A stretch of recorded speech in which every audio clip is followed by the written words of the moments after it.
राज्य सरकारने रिक्षा आणि टॅक्सी चालकांना मराठी भाषा येणे बंधनकारक केल्यानंतर शिवसेनेच्या दोन्ही गटांमध्ये राजकीय संघर्षाला नवे वळण मिळाले। उपमुख्यमंत्री एकनाथ शिंदे यांच्या नेतृत्वाखालील शिवसेनेचे परिवहन मंत्री प्रताप सरनाईक यांनी या नियमांच्या अंमलबजावणीला सुरुवात केली, तर दुसरीकडे उद्धव ठाकरे यांच्या नेतृत्वाखालील पक्षानेही मुंबईतील रिक्षा चालकांना मराठी येणे अनिवार्य असल्याच्या भूमिकेला पाठिंबा दिला।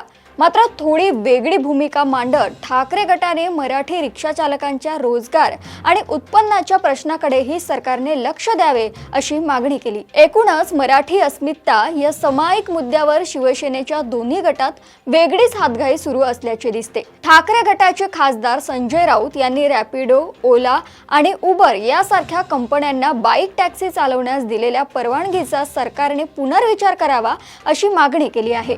अशा प्रकारच्या सेवांमुळे मराठी रिक्षा चालकांच्या कमाईवर मोठा परिणाम होऊ शकतो अशी चिंता व्यक्त करताना सरकारने मराठी रिक्षा चालकांच्या पोटावर पाय देऊ नये असे आवाहनही त्यांनी केले। एकंदरीत शिवसेना ठाकरे गटासाठी आता मराठी बोलली पाहिजे की नाही हा मुद्दा नसून मराठी कामगारांच्या वतीने बोलण्याचा अधिकार नेमका कोणाला आहे हा असल्याचे दिसते। मराठीचा मुद्दा आता केवळ भाषणापुरता मर्यादित राहिलेला नसून तो सार्वजनिक वाहतुकीचे नियमन करणाऱ्या नियमांचाही भाग झाला आहे।